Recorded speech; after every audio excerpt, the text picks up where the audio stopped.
ध्यान भावनामा उपस्थित हुनुभएका सम्पूर्ण सज्जनवर्ग उपासक उपासिकाहरू र फेसबुक लाइभबाट धर्म सवर्ण गर्नको निम्ति उपस्थित हुनुहुने सम्पूर्ण उपासक उपासिकाहरू सबैलाई दिनानुदिनको मङ्गल मैत्रीको शुभकामना व्यक्त गर्दै आजको धर्मदेशनालाई प्रारम्भ गर्नुभन्दा अघि चार आर्य सत्य धर्मका मालिक हुनुभएको उहाँ तथागत अरहं सम्मा सम्बुद्ध भगवानलाई शिरोपर धारण गर्दै वन्दना गरौं।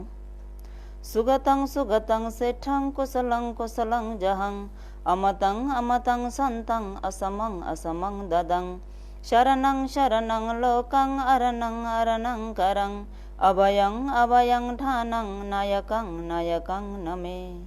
सुगतं सुगतं सेठं सुगतं उत्तम राम्रो असल वचन मात्र बोल्नु हुने सुगतं उत्तम भएको निर्वाणतिर लाग्नु भएको सेठं विशेष रूपमा प्रशंसनीय तथा उत्तम भई बक्सिनु भएको कुशलं कुशलं कुशल कुशललाई जहं त्यागी सक्नु भएको अमतं मृत्यु हुनुबाट रहित भई बक्सिनु भएको अमतं अमृत निर्वाणले परिपूर्ण भई बक्सिनु भएको सन्तं क्लेशको डाह शान्त गरिसक्नु भएको असमं शिलादि गुणले अतुल्य भई बक्सिनु भएको असमं लौकिक धर्मसँग सम्मान नभएको मार्ग फल तथा निर्वाणलाई ददं देशना ज्ञानद्वारा दिनु हुने शरणं सत्व प्राणीहरूको शरण आधार भई बक्सिनु भएको लोकं तीन लोकलाई शरणं जानी बुझिसक्नु भएको अरणं क्लेश रूपी धुलोबाट मुक्त भई बक्सिनु भएको अरणं वैनीय प्राणीहरूसँग भएको क्लेश रूपी धुलोलाई करङ मुक्त नाश गराइदिनु हुने अभयं जाति आदि रहित भई बक्सिनु भएको अभयं भयबाट पनि रहित हुनु भएको ठानङ निर्वाणमा नायकं पुर्याइदिनु हुने नायकं तीन पुद्गलहरूको नायक हुनु भएको भन्थे भगवानलाई अहं म शिष्यले नमे नमामि ढोग वन्दना गर्दछु भन्थे भगवान। साधु साधु साधु। सर्दय भन्तेजु लगायत सम्पूर्ण भिक्षु सङ्घहरूको शील समाधि र प्रज्ञा गुणहरूलाई स्मरण गर्दै वन्दना।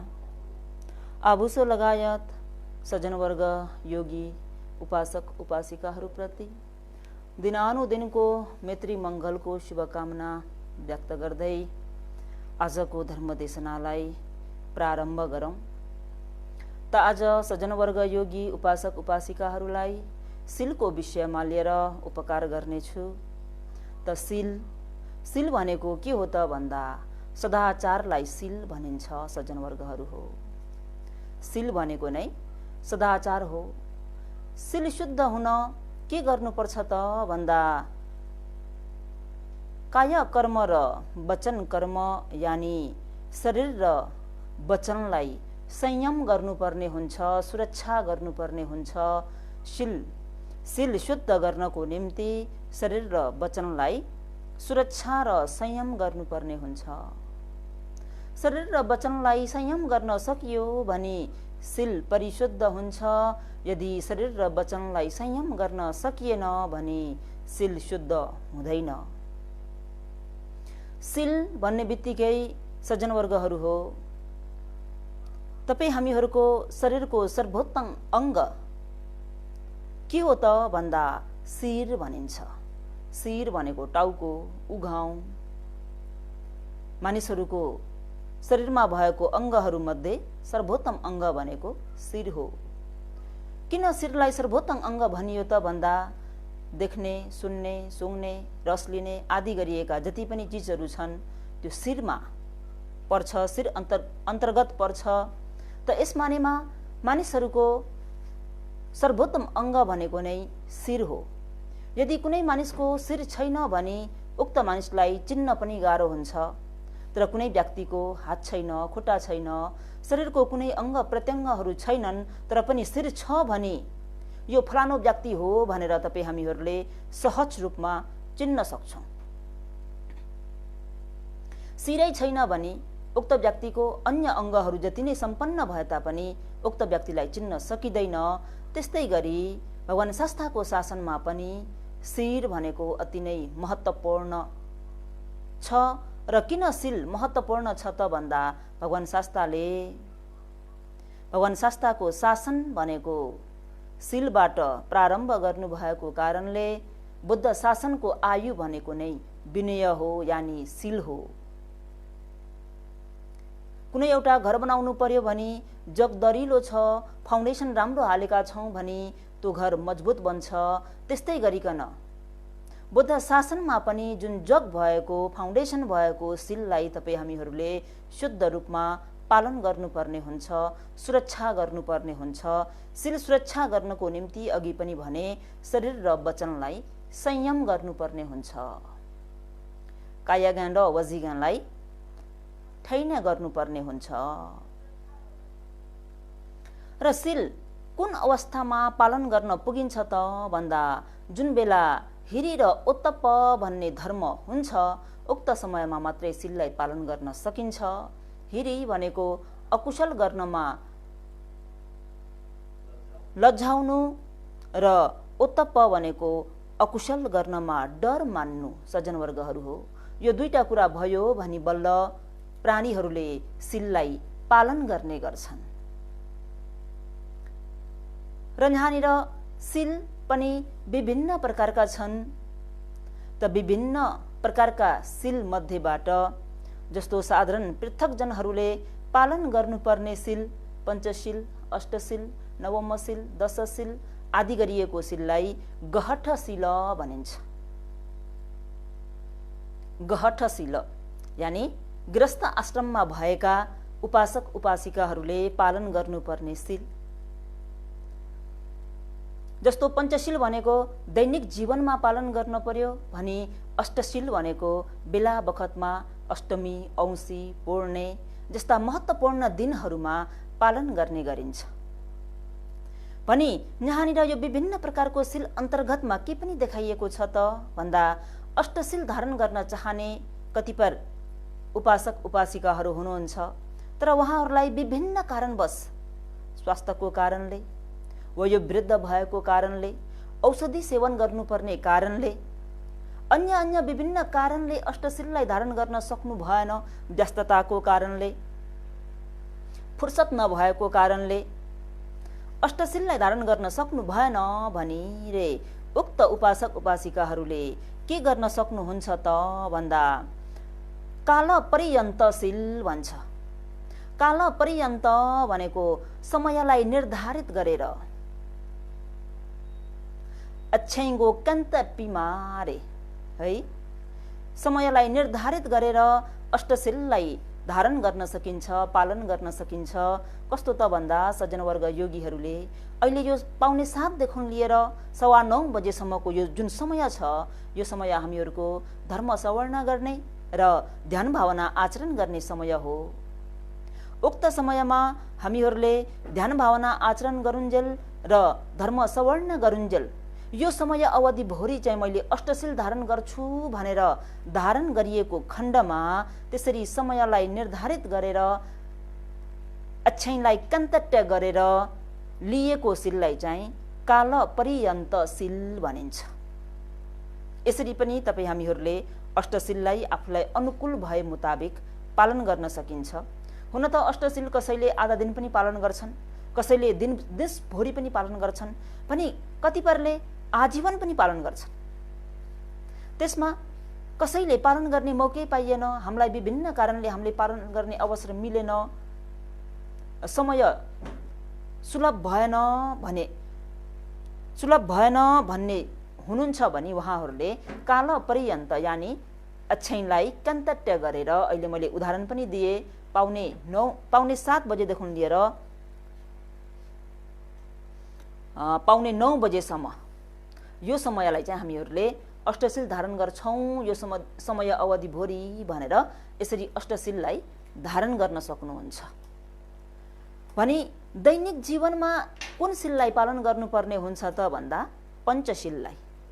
पञ्चशीललाई त तपाईँ हामीहरूले आफ्नो प्राण छउन्जेल बरु प्राणलाई त्यागेर भए पनि पञ्चशीललाई चाहिँ पालन गर्नुपर्ने हुन्छ।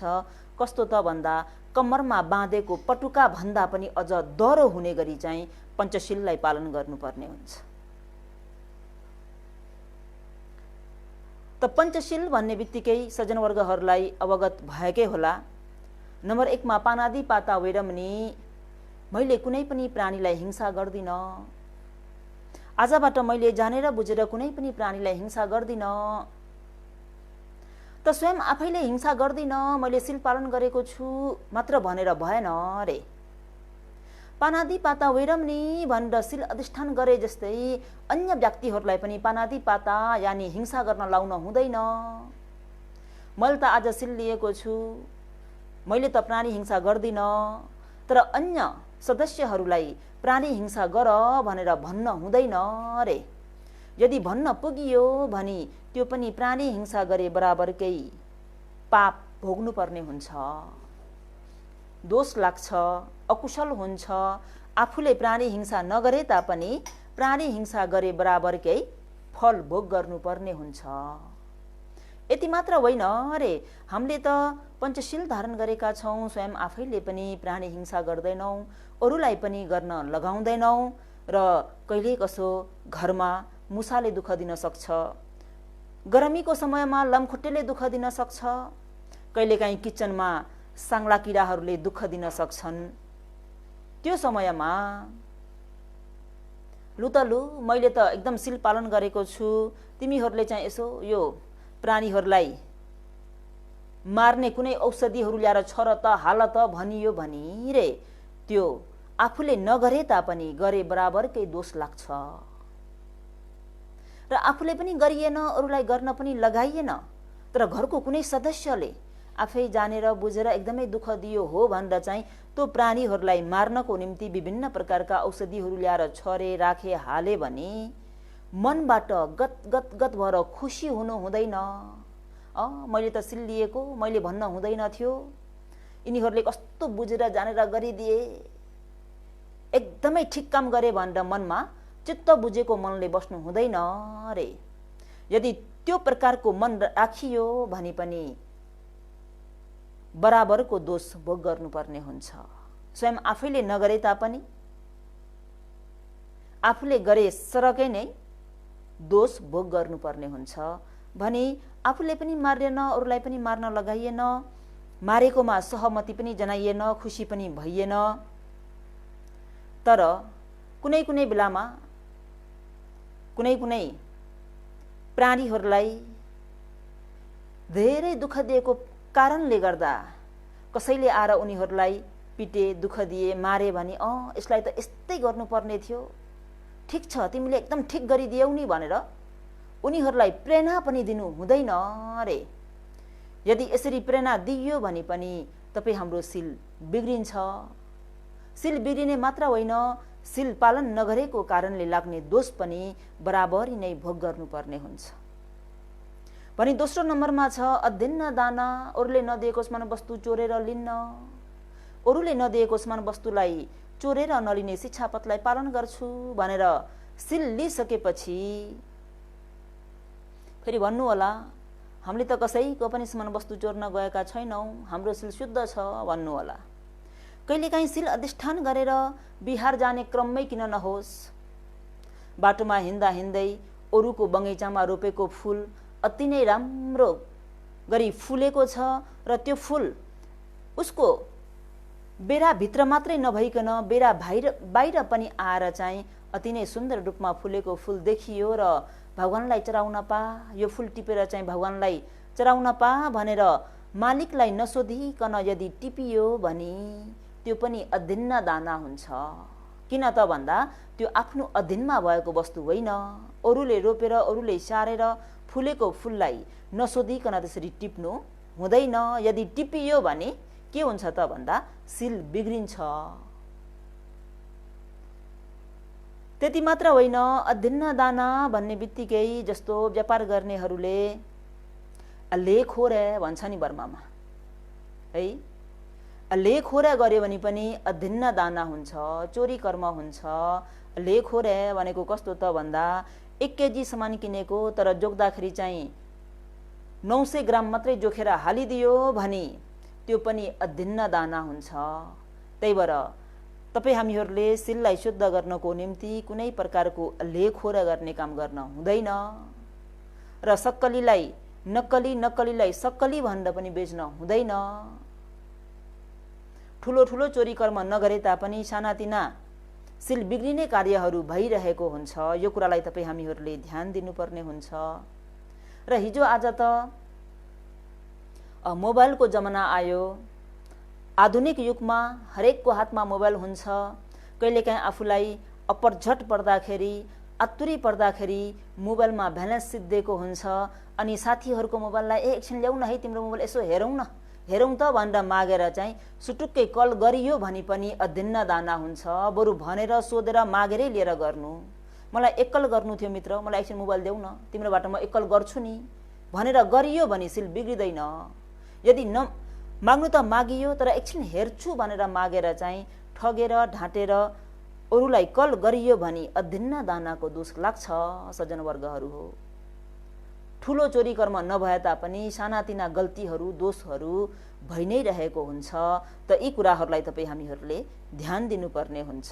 तेस्रोमा छ कामेषु मिच्छाचार वैरमणि, पर स्त्री पर पुरुषहरूमाथि नराम्रो सम्बन्ध राख्दिन। आफ्नो दम्पति जीवन सुखपूर्वक जिउँछु, आफ्नो श्रीमानलाई छाडेर अन्य पुरुषलाई नराम्रो नजरले हेर्दिन। आफ्नो श्रीमतीलाई छाडेर अन्य नारीहरूलाई नराम्रो नजरले हेर्दिन।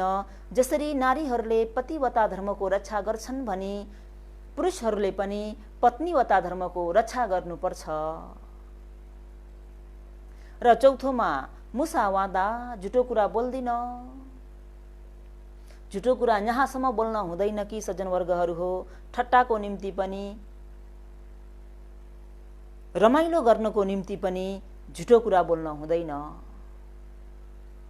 मैले त उसलाई ठट्टा गर्नको निम्ति झुटो कुरा बोलिदिएको भनेर पनि झुटो कुरा बोल्न हुँदैन।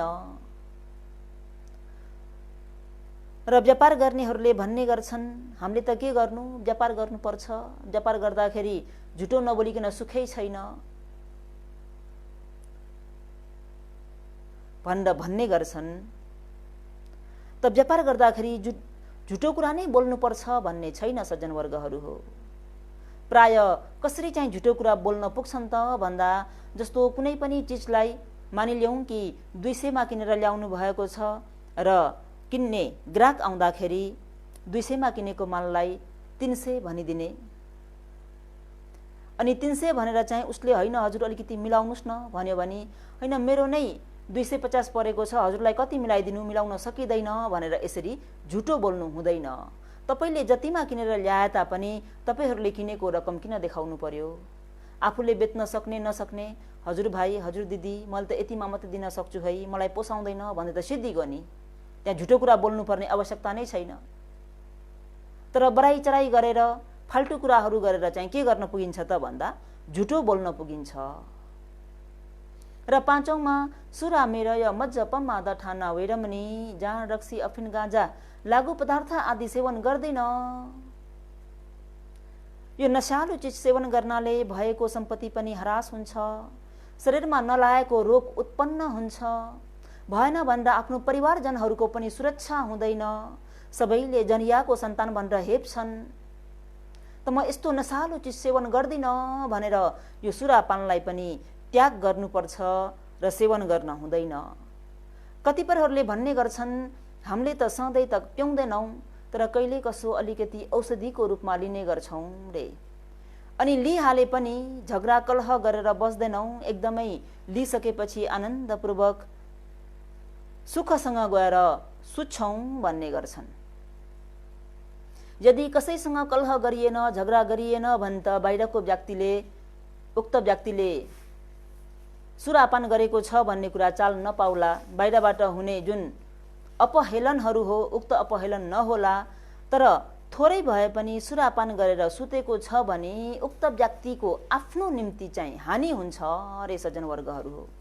चुप लाएर कसैसँग झगडा नगरिकन सुते तापनि उक्त व्यक्तिले के गर्न सक्दैन त भन्दा बेहोसीको कारणले गर्दा आफूले गर्नुपर्ने कुशल पुण्यबाट वञ्चित रहन्छ।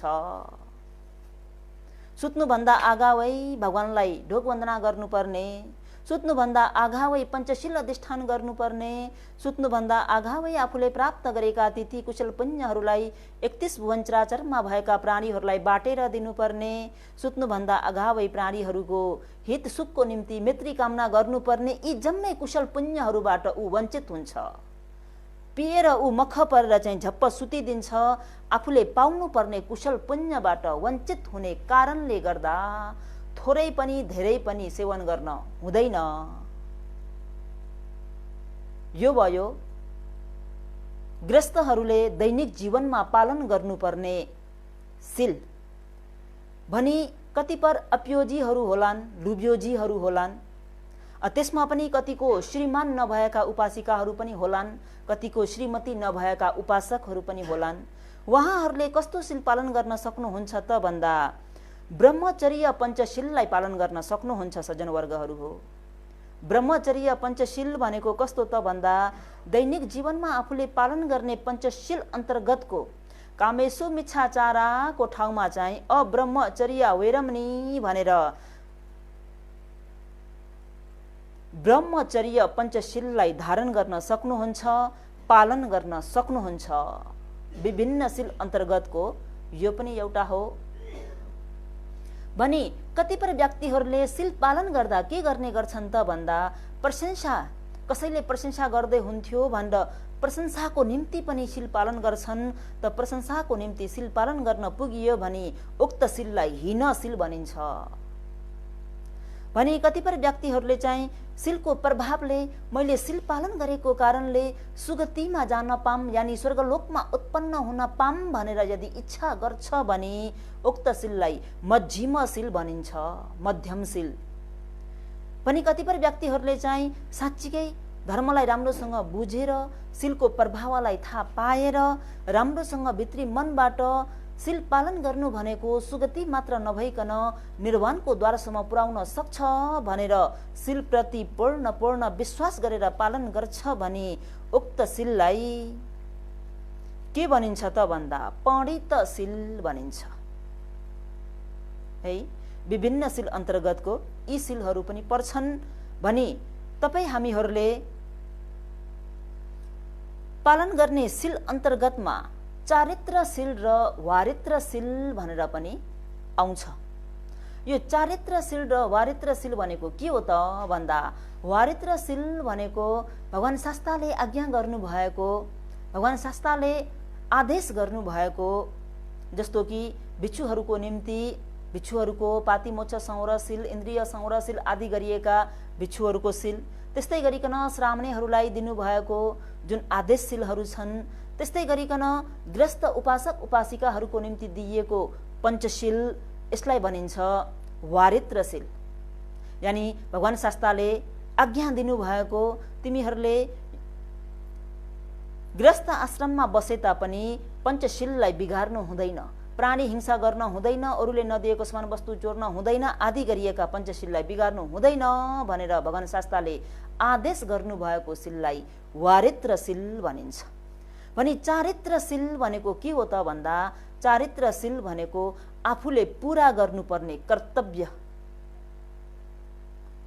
टाओ वटेया चारित्रशील भनेको आफूले पूरा गर्नुपर्ने कर्तव्य भनेको कस्तो त भन्दा माता पिताले छोराछोरीहरू प्रति गर्नुपर्ने कर्तव्य। हजुरहरूले बच्चा बेलामा पढ्नु पनि त भएको होला, चुई मुई मेप्चे सौय सीमा मुई गान्ठाइसे, है, माता पिताहरूले छोराछोरीहरू प्रति गर्नुपर्ने कर्तव्य। त्यस्तै गरिकन योग्य भएका छोराछोरीहरूले माता पिता प्रति गर्नुपर्ने कर्तव्य, शिष्यले गुरुप्रति गर्नुपर्ने कर्तव्य र गुरुले पनि शिष्यप्रति गर्नुपर्ने कर्तव्य। धनीले आफ्ना स्टाफहरूलाई, साउजीहरूले आफ्नो स्टाफहरूप्रति गर्नुपर्ने कर्तव्य र स्टाफहरूले पनि आफ्नो मालिकप्रति गर्नुपर्ने कर्तव्य। उपासक उपासिकाहरूले त्यागीप्रति गर्नुपर्ने कर्तव्य र त्यागीहरूले पनि दाताहरूप्रति गर्नुपर्ने कर्तव्य। श्रीमानले श्रीमतीप्रति गर्नुपर्ने कर्तव्य, श्रीमतीले श्रीमानप्रति गर्नुपर्ने कर्तव्य आदि जति पनि आफ्नो कर्तव्यहरू छन्, यो कर्तव्यलाई पालन गर्नु भनेको चाहिँ चारित्रशील हो। त तपाईँ हामीहरूले वारित्रशीलको सँगसाथमा चारित्रशीललाई पनि पूरा गर्नुपर्ने हुन्छ। वारित्रशीललाई पालन गरिएन भने के हुन्छ त भन्दा चार अपाय दुर्गति पतन भइन्छ भनी चारित्रशीललाई पूरा गरिएन, पालन गरिएन भने अतनुवाद भय र परनुवाद भय हुन्छ। अतनुवाद भय भनेको कस्तो त भन्दा जब आफ्ना मातापिताहरूलाई योग्य भएका छोराछोरीहरूले जुन प्रकारले सेवा सुसार गर्नुपर्ने हो, उक्त समयमा सेवा सुसार नगरेर मातापिताको देहान्तपछि मृत्यु पश्चात हरेक प्राणीहरू जन्मेर आएका छन्। प्राणीहरूको अन्तिम भनेको नै मृत्यु हो। हरेक प्राणी जन्मेका प्राणी मर्नुपर्ने हुन्छ। त मातापिताको देहान्त पश्चात बल्ल उक्त छोराछोरीहरूले पश्चाताप गरेर नौडायारे भन्छ नि, पश्चाताप गरेर मृत्यु पश्चात बल्ल मालाई यस्तो कुरा मन पर्थ्यो, बुबालाई यस्तो कुरा रुचि लाग्थ्यो भनेर आफ्ना मातापितालाई सम्झेर रुनु भनेको त्यो कुनै पनि सार छैन। र यसरी पश्चाताप गर्नाले मेरो बुबालाई यस्तो मन पर्थ्यो, मेरो मुमालाई यस्तो मन पर्थ्यो, मैले यस्तो गर्दिन पाइन, मैले उस्तो गर्दिन पाइन, मैले मसँग सम्पत्ति छँदा छँदै पनि मातापितालाई उपचार गर्न सकिन, आदि आदि जति पनि पश्चाताप गर्ने नौडायार हुने कुराहरू छ, त्यो कुराहरूले गर्दा के हुन्छ त भन्दा जति पश्चाताप हुन्छ उति नै अतनुवाद भय हुन्छ। आफूले आफूलाई गिल्टी फिल गर्छ, आफूले आफूलाई दोषारोपण गर्छ, को अत्यत्य गर्छ। म एउटा सक्षम एउटा छोराछोरी भएर पनि मैले आफ्नो मातापितालाई कुनै प्रकारको सेवा गर्न पाइन भनेर पश्चाताप गर्नु भनेको नै अतनुवाद भय। परनुवाद भय भनेको योग्य भएका छोराछोरीहरूले आफ्नो मातापिताको सेवा गर्दैनन्, योग्य भएका शिष्यहरूले आफ्नो गुरुको सेवा गर्दैनन् भनी के हुन्छ त भन्दा परनुवाद भय हुन्छ। परनुवाद भय भनेको कस्तो त भन्दा सज्जनवर्गहरू हो, योग्य छोराछोरी भएर पनि हेर त वृद्ध भएका मातापितालाई वृद्ध आश्रममा लगेर राखेका मातापिताहरूले उक्त छोराछोरीहरूलाई कति दुःख गरेर आफूले नखाई नलाई सेवा गर्नुभयो, हुर्काउनुभयो, पढाउनुभयो, बढाउनुभयो। अहिले योग्य भएका सक्षम भएका ज्ञानी बुद्धिमानी भएका छोराछोरीहरूले मातापितालाई सेवा गरेनन् भनेर लोकजनको निन्दाको पात्र हुन पुगिन्छ। लोकजनहरूले निन्दा गर्नेछन् र यस मानेमा परनुवाद भय हुन्छ। त यो चारित्रशीललाई मनुष्यहरूले कतिसम्म पालन गर्नुपर्छ भन्ने कुरालाई चिन्तन मनन गर्नुहोस्। हाम्रा बोधिसत्व बुद्ध हुनुभन्दा आगावै पशुको योनिमा जन्म लिँदा पनि चारित्रशीललाई पूर्ण रूपमा पालन गर्नुभएको थियो। त्यसको दृष्टान्त उदाहरणहरू धेरै छन्। त्यसमध्येको एउटा उदाहरण सज्जनवर्गहरूलाई भनी बताउँछु। एक समय वाराणसीमा ब्रह्मदत्त राजाले राज्य गर्नुभएको समयमा हाम्रा बोधिसत्व हात्तीको योनिमा जन्म लिनुभएको थियो। हात्तीको योनिमा 80,000 हात्तीहरूलाई नाइके गरेर बस्नु भएको हात्तीको नाइके विभिन्न प्रकारका राम्रा राम्रा स्वादिष्ट फलहरू आफ्ना साथी मित्रहरूको तर्फ आफ्नो आमालाई दिनको निम्ति पठाउने गर्नुहुन्थ्यो। आमा कस्ती हुनुहुन्थ्यो त भन्दा आमा अन्धी हुनुहुन्थ्यो सज्जनवर्गहरू हो। आमा अन्धी भएको कारणले आफ्नो मित्रहरूको हातबाट उहाँले यसरी आहारहरू पठाउँदाखेरि मित्र भन्दा यहाँ सज्जनवर्गहरूले याद राख्नुपर्ने हुन्छ। मित्र पनि दुई प्रकारका हुन्छन्, कुमित्र र सुमित्र। कुमित्र भनेको नराम्रो मित्र, नराम्रो साथी, सुमित्र भनेको राम्रो साथी। त अहिले यहाँ बोधिसत्वका कस्ता साथी भइदिए त भन्दा कुमित्र, नराम्रा साथी भइदिएको कारणले गर्दा माको निम्ति भनेर पठाएका ती स्वादिष्ट फलहरू बाटोमै उनीहरूले खाइदिन्थे, फलाहारहरू। र केही दिनपछि हात्ती स्वयं आफै आफ्नो मालाई भेट्नको निम्ति जाँदा मा अति नै दुर्बल भएको देख्दाखेरि मा हजुरलाई भनेर मैले फलाहारहरू पठाइदिएको थिएँ नि, तपाईले सेवन गर्नु भएन। छोरा, मलाई त कुनै प्रकारको फलाहारहरू आएको छैन त, मैले कुनै प्रकारको फलाहारहरू सेवन गर्न पाएको छैन भनेर माले यसरी भन्दा बोधिसत्व हात्तीले विचार गर्नुहुन्छ कि म यत्रो 80,000 हात्तीहरूको नाइके भएर के काम, कुनै सार छैन, कुनै अर्थ छैन। म 80,000 हात्तीहरूको नाइके हुनुमा, जो कि मलाई जन्म दिने मा कुनै प्रकारको आहार सेवन गर्न नपाएर यस्तो दुर्बल भएर दुब्लाएर बसिरहनु भएको छ। म यो 80,000 हात्तीको समूहलाई त्यागिदिन्छु र माको सेवा गर्छु भनेर उहाँ माको सेवामा लाग्नुभयो। मालाई लिएर चन्द्रोरन पर्वततर्फ लाग्नुहुन्छ र यसरी नै जीवन बिताउँदै जाने क्रममा एक दिन एकजना व्याधा आफ्नो समूहसँग शिकार गर्न जंगलमा आउँदा आफ्नो समूहसँग छुटिएर मार्ग यानी बाटो बिर्सेर आफू जाने बाटो नदेखेर रोइरहेको आवाज सुन्दा बोधिसत्व फेरि कस्तो हुनुहुन्थ्यो त भन्दा अति नै सेतो वर्णको, बर्माले सिम्फ्युर भन्छ नि, सेतो वर्णको श्वेत हात्ती हुँदाखेरि बोधिसत्वको मनमा पशुकै योनिमा भए तापनि प्राणीहरूप्रतिको त्यो दया करुणा त उक्त व्यक्ति रुएको आवाज सुन्दाखेरि हात्तीको मनमा दया जाग्छ, करुणा जाग्छ र अनि उक्त व्यक्तिलाई मार्ग देखाइदिनुहुन्छ, बाटो देखाइदिनुहुन्छ। तर उक्त व्यक्ति भने कस्तो थियो त भन्दा बोधिसत्वको त्यो रूपकायालाई देखेर चाहिँ ओहो यस्तो सुन्दर हात्ती, राजालाई गएर भनिदिनु पा, मैले धेरै उपहारहरू पाउँथे भनेर महाराजलाई गएर यस्तो यस्तो प्रकारको हात्ती देखेको छु महाराज भनेर सुनाइदिन्छ। सुन्ने बित्तिकै महाराजलाई पनि अश्वेत हात्ती सिम्फ्युर भन्ने बित्तिकै एकदमै लिने इच्छा। सेतो हात्ती आफ्नो राज्यमा छ भने एकदमै मङ्गल हुन्छ, समयमा वर्षा हुन्छ, अन्न वृष्टि हुन्छ आदि इत्यादि गरिएका विभिन्न प्रकारका धारणाहरू भएको हुँदा महाराजलाई पनि सेतो हात्ती भन्ने बित्तिकै एकदम लिने इच्छा भयो। इच्छा हुने बित्तिकै तुरुन्तका तुरुन्तै गएर बोधिसत्व हात्तीलाई छोपेर राजमहलमा ल्याउँछन्। राजमहलमा ल्याएर विभिन्न प्रकारको अलङ्कारहरूले सजाएर विभिन्न प्रकारको सुन, चाँदी, हिरा, मोती, पन्ना आदि गरिएका राजकीय वस्त्रहरूले हात्तीलाई सिँगार्छन्, सजाउँछन् र अति नै सुन्दर भाँडामा आहारहरू राखेर हात्तीलाई खुवाउँछन्। तर सुनको डोरीमा हात्तीलाई विभिन्न प्रकारका स्वादिष्ट आहारहरू राखेर खुवाउँदाखेरि हात्तीले त्यो आहार सेवन गर्नुहुन्न। एक दिन, 2 दिन, 3 दिन हुँदै गयो, दिनहरू बित्दै जाँदा हात्तीले यसरी आहार सेवन नगरेको देख्दा महाराजलाई यो कुरा निवेदन गर्छन् र महाराज स्वयं आफै आएर हात्तीलाई आहार खुवाउनुहुन्छ। महाराजले आएर खुवाएको आहारलाई पनि हात्तीले सेवन गर्दैन।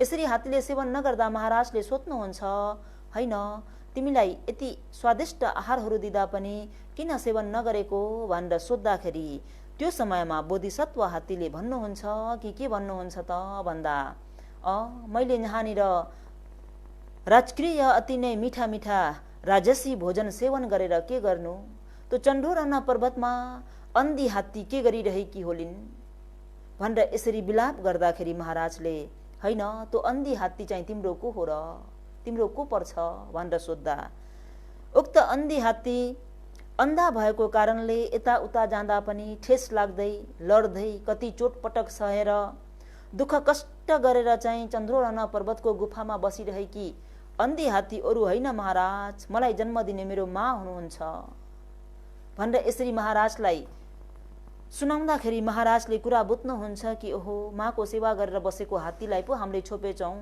हात्तीलाई तुरुन्तै मुक्त गरिदेऊ भनेर आदेश गर्ने बित्तिकै हात्ती राजमहलबाट आफ्नो माँ भएको चण्डोरन पर्वततर्फ जानुहुन्छ र आफ्नो माँलाई सेवा गर्नुहुन्छ।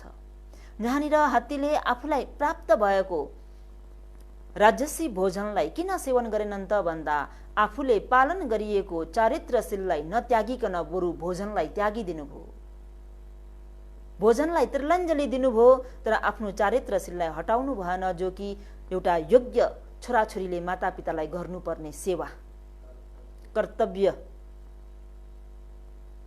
पशुको योनिमा जन्म लिँदा त बोधिसत्वले यसरी चाहिँ आफ्नो मातापिताहरूको सेवा पूरा गरेर आफ्नो चारित्रशीललाई पूर्ण गर्नुहुन्थ्यो भने तपाईँ हामीहरूले पनि चारित्रशीललाई राम्रोसँग पूरा गर्नुपर्ने हुन्छ, पालन गर्नुपर्ने हुन्छ।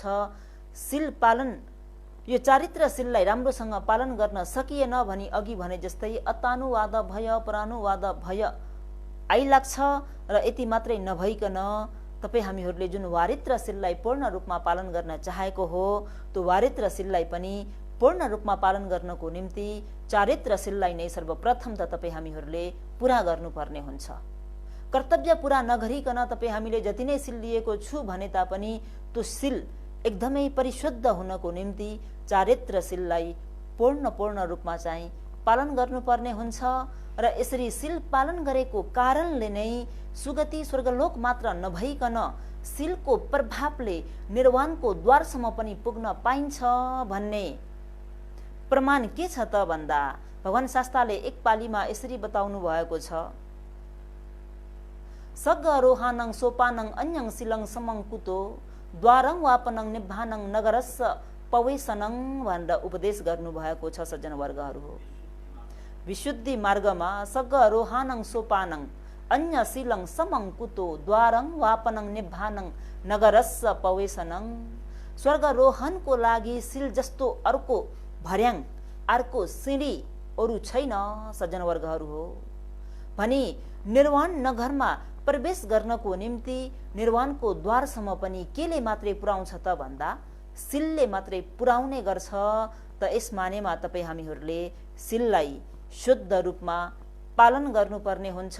सानोभन्दा सानो पनि त्रुटि नहुने गरी सिललाई परिशुद्ध रूपमा सम्पादन गर्नुपर्ने हुन्छ।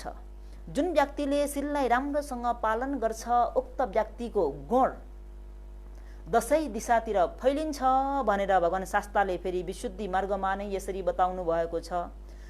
सिल गन्धो समो गन्धो कुतो नामङ भविष्यति सोसमङ अनुवाते च पटी वाते च वायति।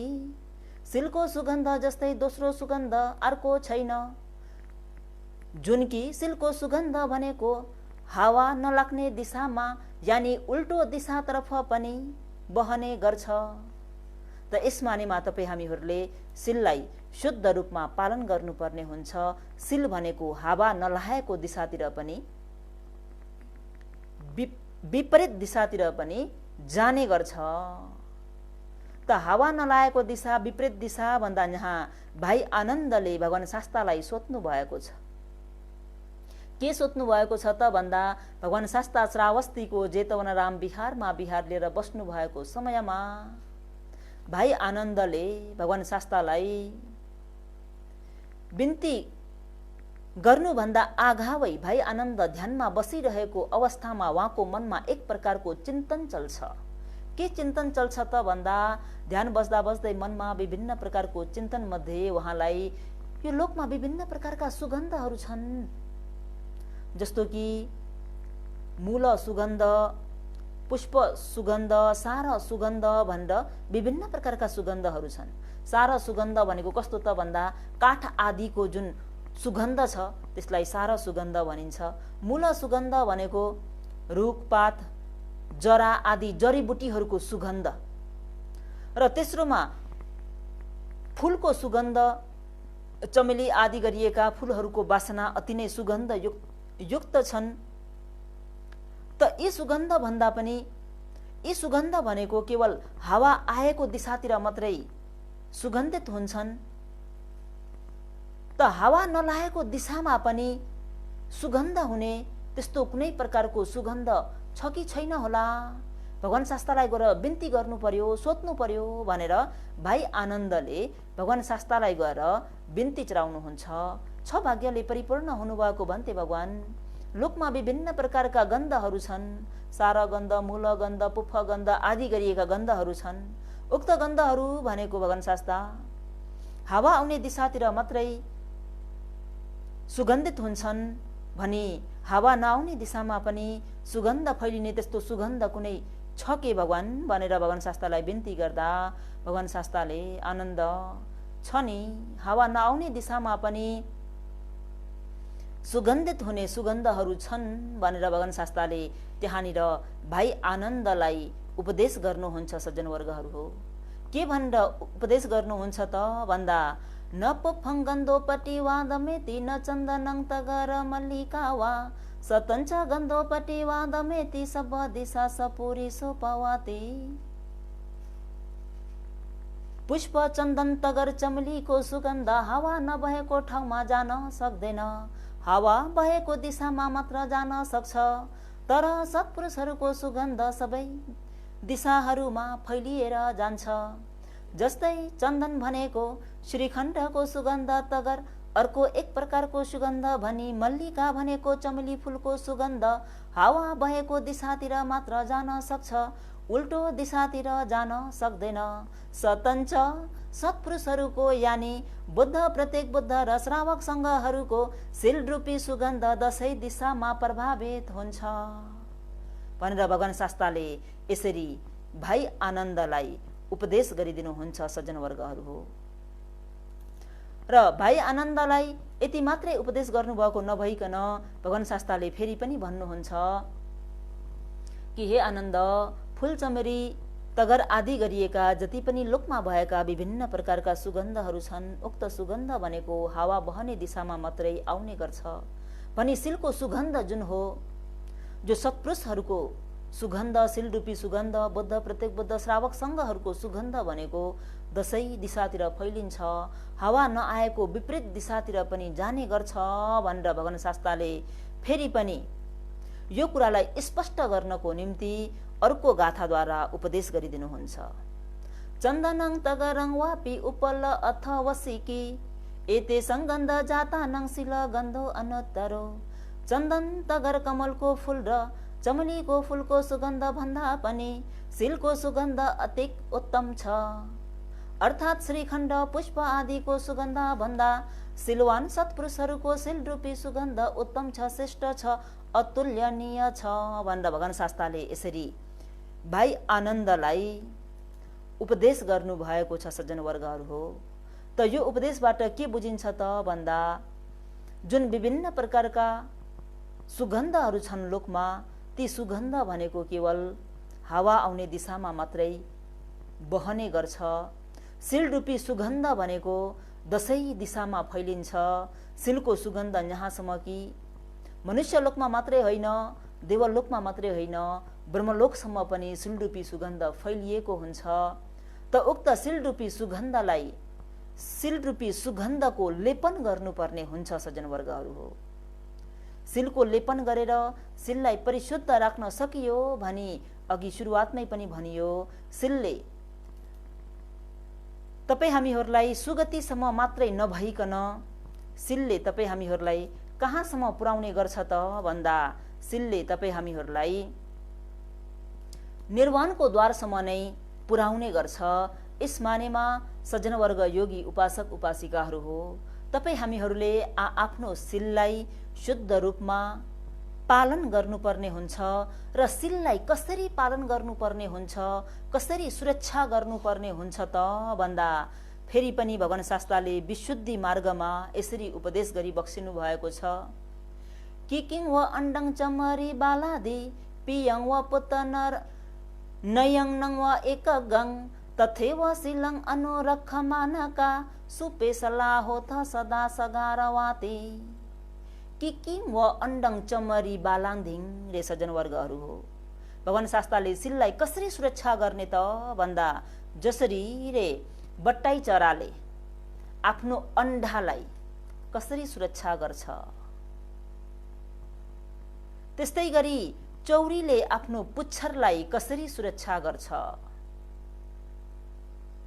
तथैव शिलं अनुरक्षमाना रे, एवं प्रकारले तपाईँ हामीहरूले पनि आफ्नो शिलको सुरक्षा गर्नुपर्छ, शिललाई रक्षा गर्नुपर्ने हुन्छ। त्यति मात्रै होइन रे सज्जनवर्गहरू हो। आमाले एक्लो प्रिय पुत्रलाई कति स्नेह गर्नुहुन्छ, कति माया गर्नुहुन्छ, कसरी सुरक्षा दिनुहुन्छ। कानोले आफ्नो एउटा आँखालाई कसरी रक्षा गर्छ, त्यसरी नै शिललाई राम्ररी रक्षा गर्दै शिलप्रति सर्वदा प्रेम र गौरव गर्न जान्नुपर्छ। शिललाई तपाईँ हामीहरूले माया गर्न जान्नुपर्छ सज्जनवर्गहरू हो। त सबैले आफू आफूले धारण गरिएको, पालन गरिएको आफ्नो शिललाई परिशुद्ध हुने गरी पालन गरेर, शिललाई रक्षा गरेर, शिलको सुरक्षा गरेर शिललाई शुद्ध रूपमा पालन गर्नुपर्ने हुन्छ भने शिल भनेको सज्जनवर्गहरू हो। तपाईँ हामीहरूले जसरी आफ्नो घरलाई सुरक्षा गर्नको निम्ति वाल, कम्पन, बेरा, बार लगाउँछौँ, त्यसरी नै तपाई हाम्रो यो शरीरलाई सुरक्षा गर्नको निम्ति पनि शरीरको कम्पन, बेरा, बार, वाल भनेको नै के हो त भन्दा सिल हो। शरीरलाई सुरक्षा गर्न चाहनुहुन्छ भने शरीरलाई पहिला बेरा बार लगाउनु पर्ने हुन्छ। त्यो बेरा बार भनेको नै सिल हो। जुन व्यक्तिले सिललाई शुद्ध रूपमा पालन गर्न सक्छ उक्त व्यक्तिले के पनि गर्न सक्छ त भन्दा सिल शुद्ध भएको व्यक्तिको मन शान्त हुन्छ, मन शीतल हुन्छ। शीतल भएको मन, शान्त भएको मन ध्यान गर्न बस्दा पनि समाधि तुरुन्तै प्राप्त हुन्छ, समाधि लाभ हुन्छ। समाधि लाभ भएपछि खण्डको उत्पत्ति र विनाशलाई देखेर जाति जरा व्याधि मरण भन्ने दुःखबाट मुक्त हुन सक्छ। त जुन जाति व्याधि मरण भन्ने दुःख छ यी सम्पूर्ण दुःखबाट मुक्त हुनको निम्ति मूल आधारभूत भनेको नै के हो त भन्दा सिल हो। त आधारभूत भएको, जग भएको, फाउन्डेसन भएको यो सिललाई तपाई हामीहरूले एकदमै सुरक्षा गर्नुपर्ने हुन्छ।